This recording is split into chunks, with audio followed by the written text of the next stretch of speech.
Naam, karibu sana. Naitwa Leons Alex. Hii ni Mfalme Digital, sehemu ambapo unajifunza mambo mbalimbali kuhusiana na masuala ya kidijitali na masuala mazima ya graphic design.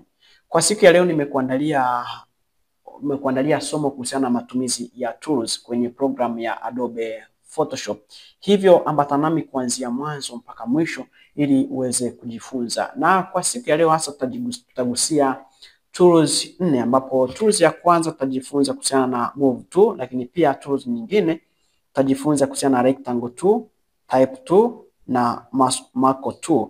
Ndo tools ambazo tutaenda kujifunza kwa siku ya leo. Kama utatenga muda wako na kuweza kuangalia video hii mpaka mwisho, basi tools hizi utatoka hapa ukiwa umezifahamu vizuri.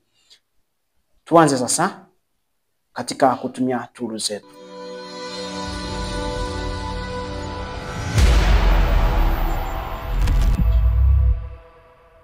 Hii ni program ya Adobe Photoshop, na kama umeifungua Adobe Photoshop na ukaangalia upande wako wa kushoto, basi utaweza kuona hizo tools. Na wakati mwingine tools zako zitakuwa zimejipanga hivi au labda zimejipanga hivi hapa. Ina maana kama zimejipanga hivi hapo sawa, lakini pia kama zimejipanga hivi, ambapo hapa kuna sehemu hapa ambapo unaweza ukabonyeza hapa zikajipanga kwa namna hii. Itategemea tu unavyotaka na ili kusudi tools zako ziweze kuonekana vizuri. Kwa upande wangu mimi nimeamua leo kupanga hivi, lakini baadaye nitahitaji pia kupanga hivi na vitu vingine kama hivi. So tutaanza na tools namba 1. Hii tools inaitwa move tool, na kazi yake kubwa ni kufanya vitu viweze kumove. Let's say tuchore kitu chochote ambacho naenda kuonesha, lakini pia kuweza kukifanya kiweze kumove kutoka sehemu moja ama nyingine. Yaani kwa namna moja ama nyingine, kazi kubwa ya tools hii ni kufanya move tool, yani kufanya kitu ukihamisha kupeleka sehemu nyingine. Lakini pia kazi mojawapo ya tools hii ni kufanya selection, yani kuchagua. Tuchukulie kwa mfano kwenye kazi yako ya graphic, ushatengeneza layer nyingi, lakini huwezi kutumia tools nyingine tofauti na hii kufanya selection ya layer au kufanya selection ya kitu chochote. Tunaposema selection, yani kuchagua eneo lolote lile ambalo unatamani kulitumia. Kwa hiyo hii tools tunaitumia pale tunapotaka kuchagua vitu au tunapotaka kufanya vitu viweze kumove. Na kama unavyoona imeandikwa move to pale ambapo unapoweka kasa yako au unapofanya selection. So tutajaribu kutumia tools nyingine, tujaribu kuchora hapa, alafu then utakuja kuona jinsi ambavyo yenyewe inatumika. Kwa mfano nitakuja kwenye tools hii, nitakufundisha kwenye tools hii, kwa hiyo so usiwe na shida yoyote. Labda tuseme hapa na change rangi, na kwa sababu hapa nitakufundisha baadaye na utaweza kuelewa, hivyo usiwe na shida yoyote. Sasa tuchukulie kwa mfano tumechora hapa rectangle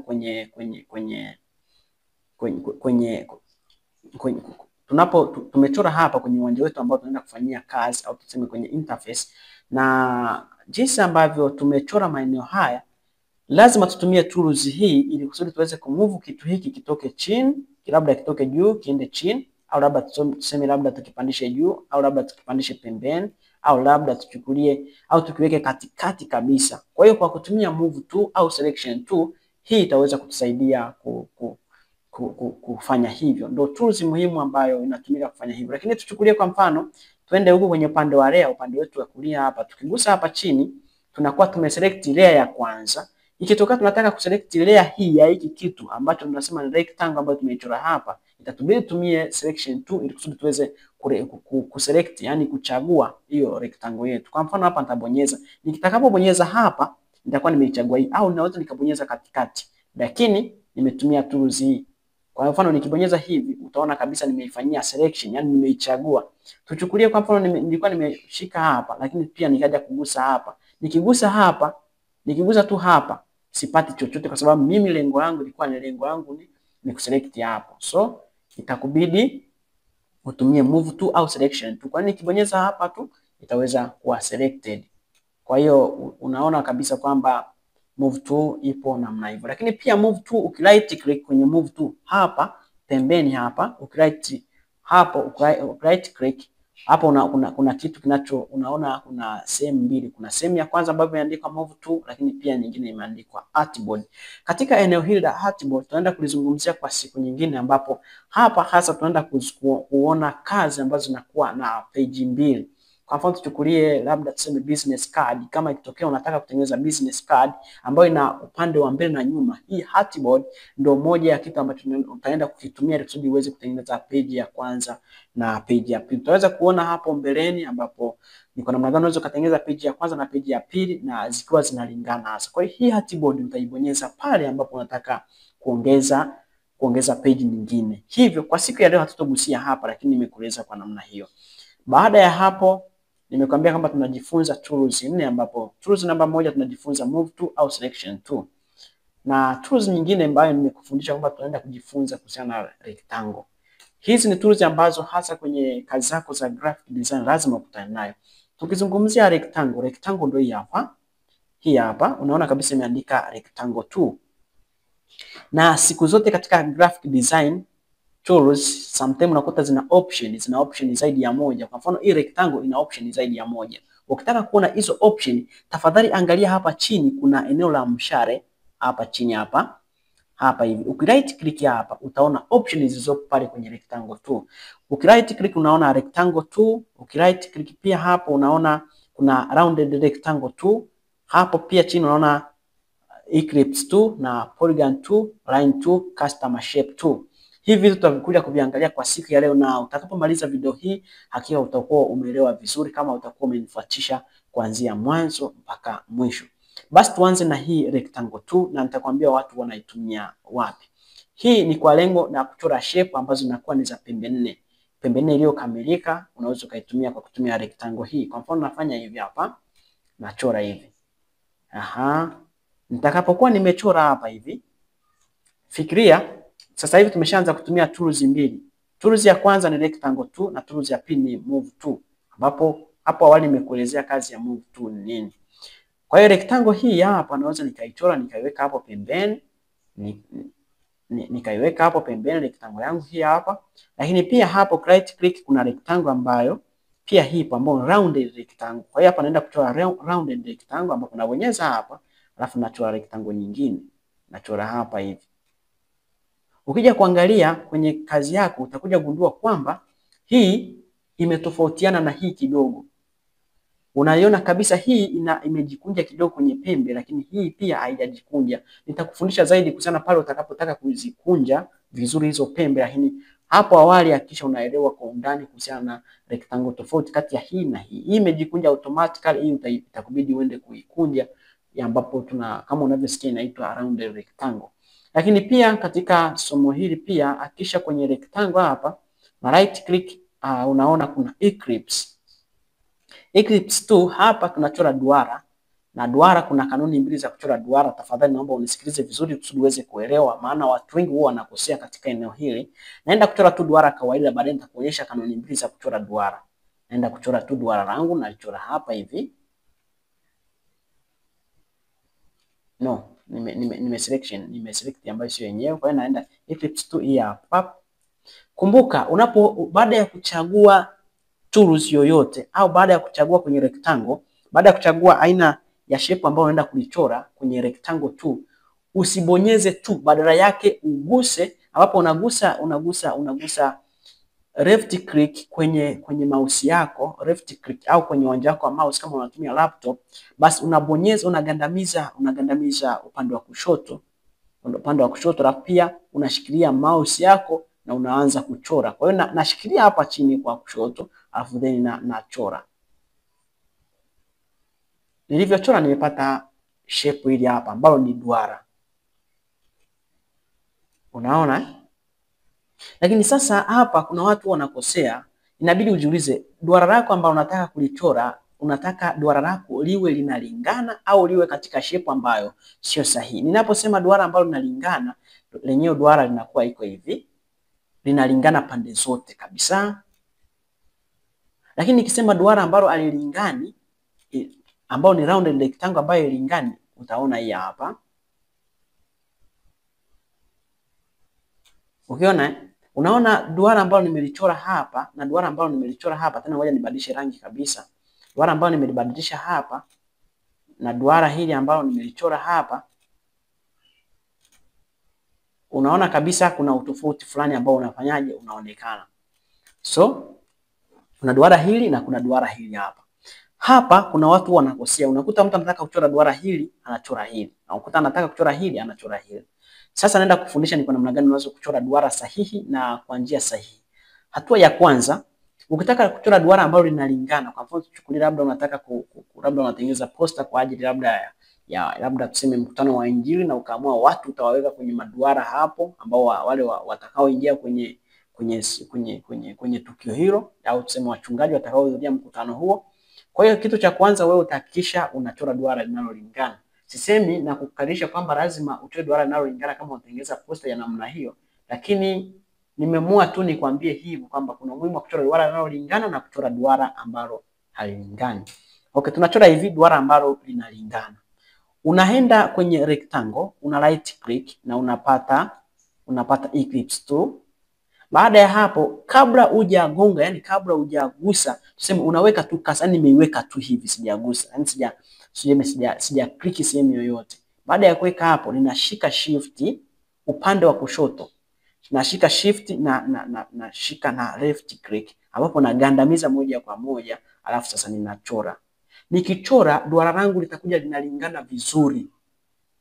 Ila hakikisha unakuwa makini pale ambapo unataka kuachilia. Hakikisha unapokuwa umeshikilia na ukachora, ambapo unashikilia shift, unashikilia left click na unashikilia sehemu ya mouse huku ukichora kwa kutumia sehemu ya mouse. Natumai utakuwa unanipata hapo.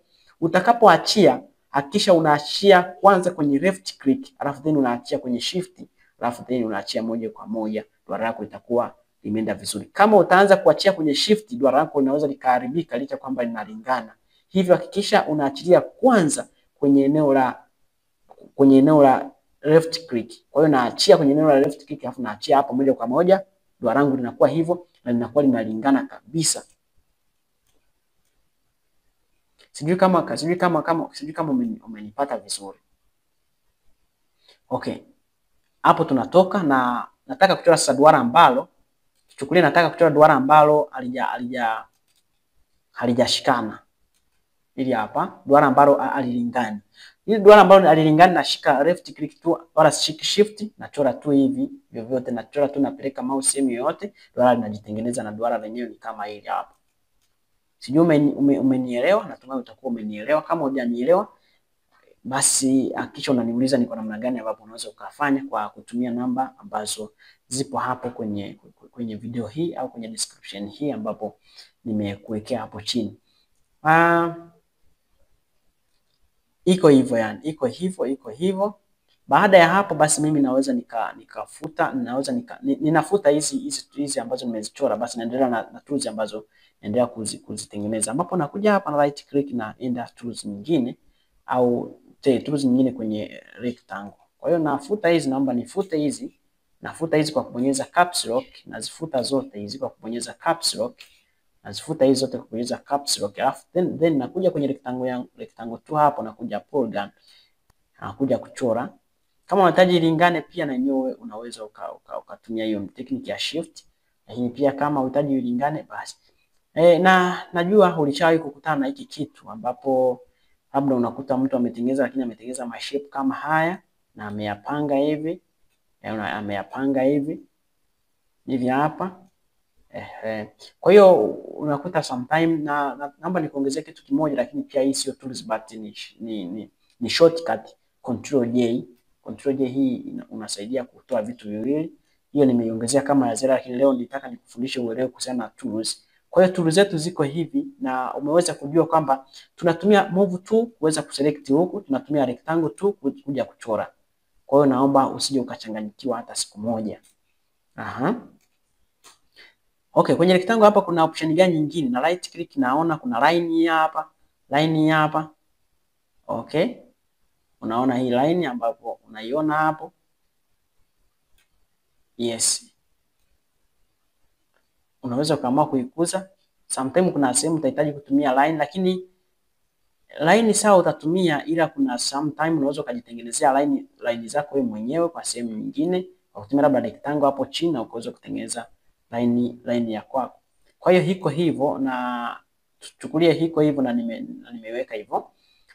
Na tools nyingine hapo kwenye rectangle tool na right click tunakuja kuona custom shape tool. Custom shape tool hapa, haya ni mashape ambayo yapo. Unakuja kuangalia hapa, zipo option nyingi ambapo unaweza ukachora tools mbalimbali kama unavyoona hapa. Na hapa unaweza ukachora, tuseme unachora huu mti ambapo ukibonyeza hapa hivi unachora huo mti ambapo umejitokeza hivyo. Utapaswa kubadilisha rangi kama utahitaji na vitu vingine kama hivyo. Na hisi unaona hapo. Vitu vingine vipo tu kwenye tools, unafika tu pale unachora. Kama hujanielewa ni kwamba iko hivi. Right click hapa, ukachagua custom shape tool au custom shape tool, ukaja upande wa juu hapa, right click hapa, unaona option. Option hapa kuna mimi nimechagua leaf, tree, wood, animal, boats. Hata nikiamua kwenye boats hapa nichague, naweza nikachagua nikaja nikafika pale hapa nikachora. Sijui kama unanielewa. Naweza nikatumia hivyo. Naweza nikachukua mtu wangu nikausogeza sehemu mbalimbali. Kwa hiyo zipo nyingine, wengine wana download kabisa, wanaziingiza hapa hizo tools ambazo unafika wanachora automatically, na wakati mwingine hizi sasa zinakuja zimechorwa automatic. Au sema labda flower hapa, unachagua hapo maua gani unalipenda, hapo unakuja hapa chini unalichora hapa hivi. Sijui kama umenipata sana. Ni tools ambazo unaweza kuzitumia popote pale ulipo, hasa kwenye eneo la rectangle. Ni maajabu ambayo sometimes unaweza kusema kumbe nilikuwa sijaiona, lakini iko hivyo, na kwenye tools iko kwa namna hiyo. Basi kwenye tools ya rectangle tool ni kwamba tumeziona hizi tools zote, hasa options za rectangle tool. Sasa tuende tuangalie rectangle tool, kuna rangi ambazo tunakuwa tunazitumia. Hapa inabidi uniangalie vizuri. Unapofika hapa unaweza kukuta kuna option hii, usikariri, hakikisha unaelewa. Hapa hizi option utakayoibonyeza ikiwa ya mwisho ndio itakayoiacha, na mtu atakapofungua Adobe Photoshop yako basi anaweza kukuta hiyo rectangle ambayo wewe uliiacha. Hivyo hakikisha wewe unaitazama, unaangalia ni ngapi au nipo sehemu gani, au unaweka kasa inakusomea kwamba hii ni rectangle gani. Kwa hiyo kama unavyoona hapa, kama nikiacha hivi basi itaacha hivi. Lakini kama nitaacha hivi basi utaikuta iko hivi. So usije ukachanganya. Kuna watu wengine wanachanganya rectangle na tools nyingine, labda kama hapa kwenye rangi wanachanganya maeneo mbalimbali, lakini hakikisha unakuwa makini ipo sehemu hiyo. Okay. Kwenye rectangle hapa inabidi pia tujifunze kuweka rangi kwenye rectangle humo, kwa sababu hapo ndio utakapojua kuweka rangi kwenye rectangle ambayo umeichora. Okay. Tunaenda hapa sasa kuchora rectangle yetu, ambapo tunabonyeza left click alafu nachora hivi. Nitakapokuwa nimechora nitatumia move tool ambayo nimefundisha kwa mara ya kwanza, na naweza nikamove eneo lolote ambalo nalitaka. Lakini nataka kuweka rangi. Kuna rangi katika graphic design au tuseme katika rectangle tool, kuna rangi mbalimbali ambazo zinakuwemo, na kuna option mbili za rangi. Tunasema kuna rangi ya nje na rangi ya ndani. Siku zote rangi ya ndani tunaita fill, yani tuseme fill, lakini pia rangi ya nje tunaita rectangle. Sasa rectangle kwenye kazi yetu, baada ya kuchora rangi ya nje kwenye rectangle tunaita stroke. Kwa hiyo mtu anaweza akakwambia kwenye stroke hakikisha unapunguza ngapi, au kwenye rectangle kwenye stroke hakikisha unaongeza zinakuwa ngapi. Kwa hiyo hapa, ili uweze kuona hizo options za rangi, utakuwa unaziona maeneo haya au utakuwa unaziona maeneo haya. Unaziona tu pale utakapokuwa umechagua selection, utakapokuwa umeselect hii tools. Kama utakuwa hujaselect hii tools huwezi ziona huko. Ona, naenda kuselect hapa hivi, naziona hizi hapa. Lakini kama sijaselect, kama sijaselect sizioni. Hivyo usije ukasema kwamba sizioni, hakikisha umeselect hiyo tools ambayo ndio hii hapa. Kwa hiyo ukiselect hapo unaweza ukaona fill and stroke. Fill ni rangi ya ndani na stroke ni rangi ya nje.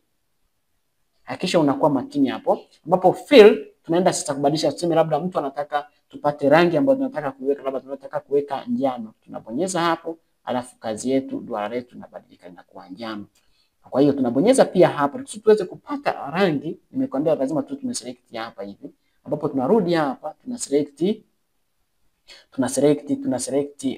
tunaselect move to tunaselect stroke. Stroke hii hapa kabisa imeandikwa. Stroke hii hapa imeandikwa. Stroke labda sasa hapa tuseme labda tunaweka blue. tuweke hapa blue stroke. Stroke hapa ni rangi ya nje huku, rangi ya nje huku, rangi ya nje huku hapa, ambapo stroke tumeshaweka blue. Lakini hii stroke ni kama hatuioni kama tumeiongeza au hatujaiongeza. Ili kusudi tujue kama tumeiongeza, basi tunabonyeza hapa kwenye rectangle, alafu then hapa kuna size. Hapa kuna size kwenye stroke, kuna size ya stroke ambayo unataka kuiweka. Kwa mfano nikisema labda niweke, naweza nikaandika hapa, labda niseme niweke stroke ya 5, nikaandika hapo. Au labda tukasema labda kubonyeza hapa, labda unaweza ukaja hapa ukasogeza. Unaona rectangle stroke inavyoongezeka rangi ya nje hivyo. Kwa hiyo itategemea na design zako. Sometimes tunakuta amechora shape zake nzuri na ameziwekea hivi hapa. Chukulia labda amechora maduara yake matatu hapa hivi. Amechora okay, amechora hivi. Ameapa stroke, labda stroke tuseme labda ameweka kama stroke ya no, hiyo ni kubwa sana, labda tuseme stroke ya 4. Amechora stroke ya 4, ameduplicate, ambapo kwa duplicate nimekuambia kwamba tuna control J ili kusudi tukifanye kitu kiwe mara 2, au kama umesahau control J basi unaweza right click hapa alafu kaja kutafuta neno duplicate layer hapo hivi, ambapo unapiga okay, unafanya hivi. Lakini shortcut yake ni basi unaweza unakuta sometimes mtu amechora kitu kama hiki na control J amechora kitu kama hiki. Ni kwa sababu gani? Ametumia layer. Na wewe unaweza ukachora kitu kama hicho alafu then ukafanya vizuri. Kazi imekaa vizuri na kazi naona inaendelea kuwa poa. Hii ni kwa sababu ipo rectangle ambayo ni rangi ya nje. Nikitaka kuiondoa rectangle yenyewe moja, naweza nika right click hapa, alafu nikaja nikafika kwenye stroke hapa hivi, naondoa rangi ya nje ambayo ni stroke, na iondoa pap. Unaona kabisa naiondoa, nimeweka 0. Basi iko hivi. Unaona Sasa nikitaka kuiweka hapo hapo pia nabonyeza hapa hivi, nabonyeza hapa hivi, nabonyeza hapa hivi, hapa hivi. Alafu then home kwenye fill naweza nikasema pasiwepo na rangi yoyote kwenye fill, kwa hiyo nabonyeza hapa fill, pasiwepo na rangi yoyote, labda nabonyeza hapa alafu nabonyeza hapa na cancel kabisa kwamba isiwepo. Angalia upande huu hapa nimebonyeza hapa hivi. Kwa hiyo tools yetu iko hivi. Unaona huko kuna rangi. Kwa hiyo usichanganyikiwe, unaweza ukafanya hivyo la baadaye ukafanya kazi yako nzuri. Lakini pia unaweza ukasema bwana, mimi nataka kuweka rectangle, nataka rectangle yangu iwe na kitu. Lakini rangi ambayo nataka kuiweka hapa, labda tuseme rangi ya blue, rangi ya nyekundu hapa haipo, na unayotaka kuiweka kwenye rectangle hii. Utahakisha unabonyeza hapa, alafu then unakuja kubonyeza hapa.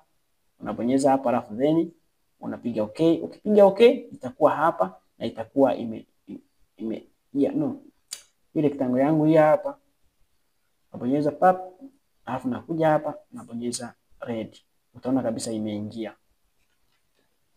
Kwa hiyo umeelewa katika eneo hilo, lakini kumbuka kuwa ni kwamba sio tu hapa unapotumia, badala yake kuna na upande huu, ambapo upande huu pia unaweza ukafanya hivyo, ukabadilisha, labda ukasema naweka hii, au labda unasema naweka nyeusi hapa upande huu, ambapo upande huu ni properties. Properties ipi unaweza ukaipata window, ambapo kama ikitokea imepotea huko. Yaani kwa mfano hapa kama nikiondoa tiki hapa, basi utoiona properties. Lakini kama unatamani kuiona, basi unaenda properties, unapiga hivi na inaonekana vizuri. Ni kipengele cha properties kwenye window. Kama ikitokea labda rectangle kumekuchanganya, basi ujue kama unaitafutia kwenye properties, ambapo unakuja window na kuja properties. Window hii imebeba baadhi ya vitu vingi vya muhimu ambavyo vinakuwa labda kama havionekani, tuseme kwa mfano kama leo hapa zisingekuwa zinaonekana, basi unaweza ukazitafuta kwa kutumia window na ukatiki. Tuchukulie kwa mfano tools zetu zimepotea kwa bahati mbaya, itabidi hapa tuje hapa kwenye tools,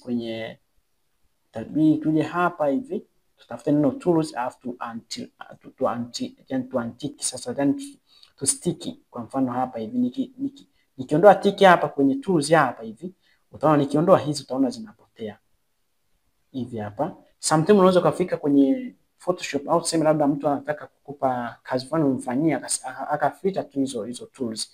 Unaweza ukaja hapa tools, ukaja window, ukaja tools hapo, alafu kabonyeza hapa ukawa umeziona. Kwa hiyo rectangle iko hivyo, na hata kama utataka kuchora maduara mengine kama haya, labda tuseme unataka kubadilisha kitu Nataka kubadilisha kitu, labda tuseme rangi hapa, tuweke rangi gani ambayo haipo hapa. Tuseme labda tunaweka rangi hapa. Naweka hapa hivi. Rangi yangu inakuwa hivyo. Kwa hiyo ipo kwa namna hiyo. Ni wewe tu kuwa makini na kuanza kutumia. Fikiria unaiona huku, lakini pia huku lazima utaselect hiyo rectangle, alafu then utakuja kuiona. Na select layer zangu zote hizi nazifuta kwa kutumia backspace. Okay. Tumeshaona tools mbili, ambapo tumeona tools ya kwanza ambapo ni move tool na rectangle tool. Na ikumbuke kwamba kwa siku ya leo nimeamua kufundisha tools 4, hivyo hakikisha unazijua kuanzia leo na sije zikakuchanganya. Okay, sasa tunaenda tools ya tatu, ambapo tools ya tatu hapa inabidi tuangalie text tool. Text tool ndo hii hapa. Ukibonyeza imeandika horizontal type tool. Sio text tool but tunaita type tool. Hii type tool kazi yake kubwa ni kuandika maandishi. Tuchukulie kwa mfano hapa, baada ya kwanza tumeweka background hapa kwa kuchora hivi pap. Hivi hapo tumechora tayari. Baada ya kuchora kuja hapa, labda tuseme tubadilishe rangi, tuweke rangi ambayo itakuwa haiwaki sana. Chukulie tunaweka kama hii hapa. Okay, labda tuchukulie hivi hapo. Sasa kwenye text hapa, kwenye type tool ni kwamba kuna na penyewe kuna option kama ambavyo tumeona pale kwenye rectangle kuna option, na kwenye move tool kuna option. Na kazi kubwa ya type tool ni kutype, yani kuandika maandishi kwenye Adobe Photoshop. Kuna mtu mwingine anasema hivi, yale maandishi unayafanyaje? Hapa ndipo unapotumia text tool kuweza kuandika maandishi na kuweza kufanya kazi yako vizuri. So tuchukulie hii hapa ni ya kwanza ambayo ni horizontal type tool. Nakuja hapa na kuja kuandika. Labda tuseme labda tarehe moja, labda tuseme labda kwamba tunaandika heri ya mwaka mpya, heri ya mwaka mpya. Nilivyoandika hapa ni kama hauoni, lakini nataka nikuoneshe kwa siku ya leo, hakikisha unaelewa ni kwamba text tool au type tool inakuwa na option gani. Kwa hiyo unaweza ukaselect hivi kwa kuselect hivi hapa, na ukaamua kukuza. Katika upande huu utaona mambo yafuatayo. Upande wa kwanza utaona jina la font. Hapa katika jina la font utaona font ipo katika upande gani. Tuseme font ipo katika size gani. Ukienda hapa kuna font hizi option hizi hapa. Lakini pia ukienda font hapa kuna option mbalimbali ambazo unaweza ukaziona. Kwa hiyo unaweza ukazitumia kama unavyoona hapo. Alafu pia upande huu na hapa kuna font size, ambapo font size unaweza kusema niongeze mpaka hapa au niongeze mpaka wapi. Unaona, mara ya kwanza nilikuwa nimekuambia kwamba tunaandika heri ya mwaka mpya, lakini heri ya mwaka mpya hatujaiona. Right hapa tuseme labda hapa upande huu ni upande wa rangi ambao ni rangi ya maandishi yako. Tuchukulie labda tunaweka white kwa sababu upande huu iko hivi. Kama umeweza kuona kwa umakini, iko kwa namna hii, ambapo heri ya mwaka mpya imeandikwa kwa namna hiyo. Sasa katika text tool kuna vitu ambavyo unapaswa uvifahamu. Ni kwamba ili uweze kuwa vizuri katika graphic design, pia unapaswa ujifunze kanuni za graphic design. Hasa katika eneo pia ambao unapaswa ujifunze ni text katika graphic design. Kumbuka kwamba moja ya kitu ambacho pia kinazingatiwa sana ni kwa namna gani umeyapanga maandishi yako. Lakini leo mimi sitakufundisha kanuni za maandishi, badala yake nitakufundisha kwamba text tool unaweza kuitumiaje, inapatikana wapi na unaweza kufanyaje. Kwa hiyo hapa naweza nikaselect kwa kufanya hivi, kwa highlight hivi, lakini kama nishakuwa mzoefu basi mimi nikishabonyeza hapa na nikishaona eneo hili la kuandika tayari lipo hapa, naweza nika control A. Control A maana yake ni kwamba nina select all, control A, kwa hiyo na select all. Tuchukulie kwa mfano mimi nilikuwa nataka kuselect kuanzia hapa mpaka hapa, lakini sasa naona kuanza kupeleka hivi itanichelewesha. Napiga control A, basi itakuwa rahisi mimi kufanyaje kuweza kuselect. Au labda kama nataka mimi select neno mwaka, na select tu hilo tu hapo alafu naitoa. Kati ya kosa ambalo watu wengi wanalifanya kwenye graphic ni kwamba mtu unakuta ana maandishi mengi, labda tuseme anaandika title, anaandika maandishi mengi, na wakati anaandika sasa anaandika moja kwa moja. Hapana. Kwenye Adobe Photoshop sisi hatuandikagi hivyo, na usije ukafanya hivyo. Andika mstari moja moja au neno moja moja au kwa vipengele. Lakini usije ukasema heri ya mwaka mpya, labda tuseme Mfalme Digital tunakutakia. Unaona kwa mfano hapa maandishi yangu hayasomeki kwa sababu yameingiliana, na wewe inaweza ikakutokea yakaingiliana hapo. Ikitokea yameingiliana, kazi unayopaswa kufanya Control A. Ukisha Control A, ingia kwenye window, tafuta kitu kinachoitwa character. Character hapa ni eneo la maandishi kwenye graphic design, na ingia window na tafuta sehemu inayoitwa character. Character iko hapa hivi. Okay, character hapa itakuwa inatuonesha, ndio hii hapa upande huu. Utaiona inatokezea kwenye upande wetu wa kulia, ndio hii hapa. Nimeivuta hivi kusudi uweze kuiona vizuri. Character hapa tunaangalia, ndio inayotuonesha font size, labda tuseme upande huu kwamba labda ni size gani, font gani tunaitumia. Kwa mfano hapa tunataka kubadilisha font, labda tukasema tutumie font nyingine kama hii, naweza tukaitumia. Lakini pia hapa kuna size ya font na size na urefu kutoka mstari mmoja kwenda mstari mwingine. Kwa mfano hapa inaniambia set the reading. Okay, nakuja hapa. Hakikisha kama unataka font yako hiyo vizuri, namba ulizoziweka hapa na namba ulizoziweka hapa ziwe zinalingana. Hapa kuna 16 na hapa kuna 16. Nikilinganisha hivi kazi yangu itaonekana. Na hapa naweka 16 hapa hivi na hapa kuna 16. Kwa hiyo size ya font ni 16, lakini pia kutoka mstari mmoja kwenda mstari mwingine pia size ni 16. Nikiweka 9 hapa na kisha na hapa naweka 9. Tofauti na hapo kazi yangu itakuwa imekosewa. Tafadhali hapa kuwa makini, kwa sababu nimekuwa nikiwaona watu wengi unakuta upande huu ameweka labda font labda tuseme ya 17. Alafu hapa labda ameweka labda 24. Lakini hapo kuja kufanya hivyo hakikisha una select all huku upande huu, na maana hapo umeselect all, hapo unakuta ameweka 24. Kwa hiyo unakuta kazi yake mipangilio yake ni kama hii, lakini kitu ambacho sio sahihi. Badala yake right click au no, badala yake select all, alafu then njoo hapa uweke 9 size ya maandiko, na kama huku ni 9. Hapa hapa ni metric and the option. Kubonyeza hapa kuna ukubwa fulani unaongezeka, lakini kubonyeza hapa kuna udogo fulani unaongezeka. So iko kwa namna hiyo. Na hapa kuna rangi ambayo unaweza ukaamua kuiweka kwa kutumia hii njia, unaweza kubonyeza hapa. Nimekufundisha hii njia, lakini hii njia wakati unaifanya hapa unaiona pia na huku. Kwa hiyo naweza nikabonyeza hapa nikabadilisha rangi, nikarudisha labda nikaweka njano ambayo itakuja kuonekana vizuri kwenye eneo langu hili hapa. Kwa hiyo wakati mimi nakuonyesha upande huu wa character, pia nakuonyesha pia upande huu.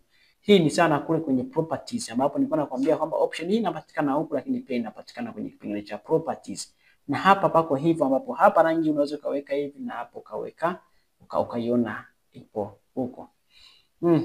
Kitu kingine ambacho mimi naweza nikakufundisha katika eneo hili, nafikiri natosha pale. Kama utahitaji size ya font hapa, tusichukulie labda umeandika labda Arial ni mwandiko ambao unapatikana kila kompyuta. Huu mwandiko wa Arial una option nyingi ambazo size, kwa mfano unakuta unaandika title au na design, utapaswa kubadilisha size za mnyandiko. Mnyandiko ni ule na font ni ile, lakini sasa kwa mfano tuchukulie labda heri ya mwaka mpya. Okay, sasa heri ya mwaka mpya, labda tuseme jina la kampuni, sometimes unaweza kukuta na sometimes iliandika kwa herufi ambazo ni kidogo tu ambazo tunataka zisomeke. Unaweza kusema labda tunakutakia. Okay, tunakutakia. Sasa ukasema hii hapa naipunguza ukubwa. Kwa hiyo utakuja hapa hivi upande huu, nakuja hapa labda tuseme na iraza hivi, tunakutakia. Naweka hapa hivi. Kumbuka, unapoenda kutype hakikisha uwe hujaselect sehemu yoyote, au ukiselect layer, uselect layer ya rectangle ambayo unaenda kuiandikia. Kwa mfano rectangle yetu ndio hii hapa. Ukija hapo ukatoka huko kwenye text ukaandika hapa, haitokubali kwa sababu ni kama unaiambia kwamba naandika kwenye pin hizi hapa, kwenye pin hizi au kwenye angle hizi hapa. Hivyo wewe usio umeselect hii layer, badala yake unaweza ka select layer ya chini au layer ya juu ili kusudi uje uandike. Lakini ukiselect hii layer basi itakuwa ni changamoto. Lakini pia ukiselect layer ya chini, madhara yake wakati mwingine unaweza kukuta sasa select layer ya mbele, kwa sababu madhara yake unaweza kukuta kitu ambacho nataka kukiandika akionekani. Kwa hiyo natumai kwenye eneo hilo umenielewa. Kwa mfano tuchukulie nimeselect layer yangu hii hapa, afu nataka kuandika. Nikitoka kwenye text hapa au type tu, nakuja hapa, labda nakuja nikiandika tu hivi, mambo yanayotokea ni haya hapa hivi. Unakuta mtu mwingine anashindwa kuandika. Shida tu sio nyingi, shida usio umeselect ile rectangle ambayo unataka kuiandika. Badala yake unaweza kuselect juu kidogo ya ile rectangle ambayo unataka kuandikia. Ila uselect chini, kwa sababu kuselect chini sometimes unaweza kaandika chini ya ile rectangle ambayo unaenda kuchorea. Iko hivyo, na hapa kuna option nyingine ambapo tuna horizontal tool na vertical tool. Vertical tool hizi ni maandishi unayoandika kwa kufanya hivi hivi. Natumai ushawahi kuyaona, labda kijana Kraski. Unaona alivyojipanga. Kwa hiyo sio maajabu. Unaweza ukaona unaweza kukutana nayo hiyo design ya namna hiyo au kuyapanga tu mwenyewe. Kwa hiyo iko hivyo. Text tool kingine pia ni maneno kama haya ambayo hayana nanili yani. Okay? Unaona? Kwa hiyo nikushauri huku hata usianze kugusa kwenye swala zima la hii text. Wewe fanya hivi, hakisha hizi unakuwa nazo makini ambazo tunazitumia mara kwa mara, ya kwanza na ya pili. Okay, nimekuahidi kwamba kwa siku ya leo tunataka tujifunze kuhusiana na tools namba 1 ambayo ni move tool, rectangle tool na type tool. Type tool na mwishoni basi tumepanga kwamba kumalizia na hii ambapo ni mark tool. Kwa hiyo tools kwenye kuandika umenielewa, utazidi kuongeza maarifa kadri siku zinavyokuja na kuweza kuandika vizuri baada ya kujua hizo tools ngapi, hizo tools 3. Na ikumbuke kwamba ona sasa kitu ambacho kinaweza kufanyika. Tuchukulie tools, tunataka kutumia tools zetu 3 ambazo pia tumejifunza kwa siku ya leo. Kwa mfano unaona kitendo cha kumaliza kuandika hapa ninatumia selection tool. Naweza nikaselect nikapeleka kitu changu sehemu yoyote ninayotaka naingiza hapa. Natumia hapa. Okay, nafuta sasa ili kusudi tuweze kuingia kwenye tools nyingine. Kwa caps lock nafuta hapo, ninafuta. Okay, naenda kutumia selection hii mark tool ambapo ndo itakuwa ni tools yetu ya mwisho kwa siku ya leo, ambapo siku nyingine basi tutaendelea na tools nyingine ambazo unaziona hapo, lakini tuhakikishe mpaka wewe unaweza kuelewa vizuri na kuweza kufanya kazi vizuri. Hasa muhimu wa somo hili la tools ni muhimu sana kwenye design yoyote. Okay, kwa hiyo sasa hapa kazi yetu kubwa ya hii move tool hii hasa ni kukata, sio move tool bali ni mark tool. Kazi kubwa ya mark tool ni kukata vitu. Yani kukata vitu mbalimbali, kukata katika mtindo wa shape, kukata katika vitu vyote ambavyo unatamani kukata. Tuchukulie labda wewe unataka kukata nini? Tuchukulie labda ni rectangle. Tutachora rectangle hapa, nachukulia rectangle hapa na ichora hapa hivi. Nikishaichora rectangle kama umeiona hii hapa.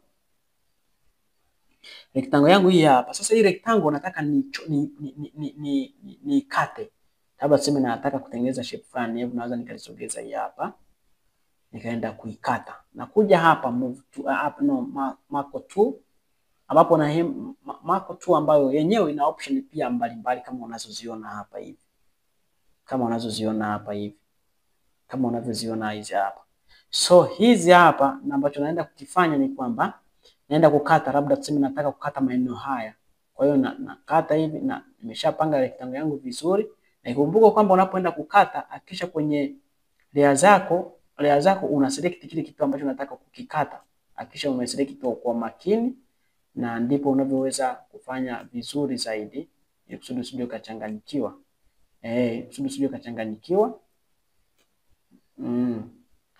Okay, mimi tools yangu ndio hii hapa. Tuseme rectangle yangu ipo hapa, layer yangu hii hapa. Naweza nimeishika hapa, naweza nikaimove sehemu yoyote kwa kutumia move tu ambayo nimefundisha hiyo mara ya kwanza. Sasa hapa nakuja katika eneo hili ambapo ni mark tool. Mark tool na yenyewe naona option ambapo nagusa hapa hivi, naweza kuchora hapa hivi. Naweza kukata hapa hivi. Chukulia labda rectangle yangu mimi nataka nikatie hapa. Na right click. Sasa katika kazi hii, katika kukata lazima kuna kitu kinaitwa rasterize. Lazima ukijua unapotaka kukata vitu. Yaani tuseme unapotaka kukiedit. Layer yetu tumeshachora pale, rectangle yetu tumeshachora, lakini tunapotaka kuikata, hatuikati tu hivi hivi. Badala yake tuna right click hapa, tuna rasterize. Tunapo rasterize, kazi yetu kubwa tunataka kitu kiweze kueditiwa vizuri. Hivyo utapaswa ku right click hapa. Kama unabonyeza una select layer ambayo layer hiyo hiyo ndio ina rectangle yako ambayo pia wewe umeichora, ambayo inaonekana kwenye uwanja wako ambapo unafanyia kazi. Kuna right click hapa alafu na rasterize. Rasterize tafadhali iangalie kwa makini. Kisha rasterize, kazi yake kubwa itakuwa inanisaidia hicho kitu kiweze kueditiwa. Kwa hiyo nagusa hapa. Okay. Sasa hapa nataka kukata katika eneo hili, labda chukulia nataka kukata. Haya. Na sio kukata tu. Ili eneo kazi yake ni kuselect kitu ambacho unaweza ukakifanyia. Tuseme hii kazi yake sio kukata, badala yake kazi yake kubwa ni unafanya selection mahali ambapo unataka ubadilishe baadhi ya vitu. Kwa mfano mimi hapa nataka kukata. Baada ya ku right click hapa na kubonyeza rasterize, hapa ipo rasterized layer, naenda kwenye edit hapa, alafu nashuka chini. Nikishuka chini nashuka chini hapa nabonyeza neno clear. Ninapobonyeza clear, naenda ku clear kwenye eneo hilo ambalo mimi nimeselect. Kwa hiyo unapaswa uwe makini pia kwa kuliangalia. Kwa hiyo nitabonyeza neno clear. Nikiclear basi unaona nimeclear kabisa hapo. Baada ya hapo layer yako itakuwa inaonekana hivi, uta control D ili kusudi kudeselect kwa sababu wewe ulikuwa umeselect. Kwa hiyo nitabonyeza control D. Imedeselect hii hapa. Hii hapa. Kwa hiyo nimetengeneza shape kama hili, kama unavyoliona kwa kutumia tools mbalimbali ambazo tumejifunza kwa siku ya leo. Sijui kama unanielewa. Natumai utakuwa unanielewa. Kwa hiyo tools yetu iko hapa hivi na kazi yetu tayari unaona kabisa naweza nikaimove na nimetengeneza shape kama hili, ambapo mimi baada ya kuchora nimekuja nikalipanga hivi hapa nikaweza kukata. Hapa naweza nikataka labda tuseme nikate hata katikati, na right click hapa, nafika hapa katikati nachora shape katikati mwa hiyo layer. Hakikisha umeselect pia kwenye layer yako upande huu, kwa sababu usipokuwa umeselect, kwa mfano uselect layer nyingine huku utakuwa umekosea. Hakikisha unakuwa makini na select hiyo layer. Hapo nakuja hapa nachora katikati hapa hivi, katikati hapa hivi. Basi natumai unaona ndani hapo. Sasa hapa tuchukulie labda tunataka kubadilisha rangi huko katikati. Sasa hapa tusikate, badala yake hapa tubadilishe rangi. Tunabadilisha vipi rangi? Nakuja hapa hivi, nakuja kwenye eneo hili, lakini eneo hili sijakufundisha, ila kama tuchukulie labda tools hii unataka kubadilisha rangi. Mimi nitakuja kubadilisha rangi kwa kubonyeza hapa, naenda paint mark tool na kuja kuweka rangi ambayo rangi yenyewe itakuwa ni hii hapa. Tuchukulie nataka kuweka njano, nitabonyeza hapa kwanza niweke njano hapa hivi. Hapo utakuja kugusia pia kwenye session inayokuja, hapo nabonyeza huko katikati. Unaona rangi iliyotokea huko katikati ambapo mimi nimeselect kwa kutumia hiyo mark tool, ambapo kazi yake kubwa ni kuselect na kufanya chochote ambacho unakipenda. Na control D ili kusudi deselect. Tofauti na hapo unaweza kukuchanganya na control D. Unaona kitu changu ambacho nimekitengeneza ndio hiki hapa, na kwa kutumia hizo tools ambazo nimeweza kukufundisha kwa siku ya leo. Ni kwamba katika tools hizi unaweza ukaongeza maarifa kadri siku zinavyoendelea na kadri unavyoendelea kuzitumia hizi tools. Basi tutaingia kwa mfano unataka labda chukulie unafanya selection ya hii hapa, unafanya hivi. Yes, hii ni line, unafanya selection ya namna hiyo, lakini huko nisikukimbize. Kwa mfano labda tuseme labda hapa kumekuwa na picha yoyote hapa. Chukulie labda kumekuwa na picha yoyote hapa kwenye Photoshop yetu. Labda tuchukulie picha ya huyu mtu hapa. Tuchukulie hiyo picha tumweke hapa. Lakini huyu mtu tunataka tumkate baada ya kumweka hapa, kwa sababu lengo letu za tools hiyo ni kukata vitu mbalimbali, lakini sio pia kukata tu vitu mbalimbali, ni kufanya selection tuseme. tuseme nifanya selection, labda tuseme kuanzia hapa huyu mtu nimkatie hapa. Na nakuja hapa na right click, nachagua rectangle mark 2, alafu nakuja na kata hii na select hapa. Alafu nikisha select naweza nikaamua sasa kwamba hapa mimi sasa nakata na rasterize. Kwa rasterize tumeshazungumza kwamba unasaidia kitu kukubali kueditiwa. Na rasterize, alafu naingia edit, naingia clear. Usipo rasterize au utapata hili neno clear, na ukilipata litakuwa alipo active. Kwa hiyo hakikisha una rasterize, na rasterize hapa, alafu nibonyeza control D, nakuwa nimekata picha yangu namna hiyo.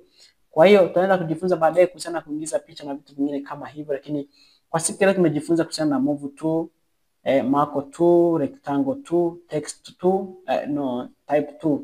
Hizo ni tools ambazo tumeweza kujifunza kwa siku ya leo. Kama kuna chochote ambacho natamani kuzungumza kwa siku ya leo, tafadhali niandikie hapa chini, na nipo tayari kupokea maoni yoyote ili kusudi uweze kujifunza na kuelewa kwa undani zaidi. Hakikisha una subscribe ili kusudi kuweza kujifunza zaidi, na una like, lakini pia unaweza ukashare kwa mtu mwingine ambaye pia anatamani kujifunza kuhusiana na matumizi ya tools kwenye Adobe Photoshop. Hii ni sehemu ya kwanza. Sehemu ya pili inakuja, na hakikisha unafuatisha hatua kwa hatua ili kusudi uweze kujifunza zaidi. Mimi naitwa Leonce Alex, hii ni Mfalme Digital. Nikutakie wakati ulio mwema. Asante.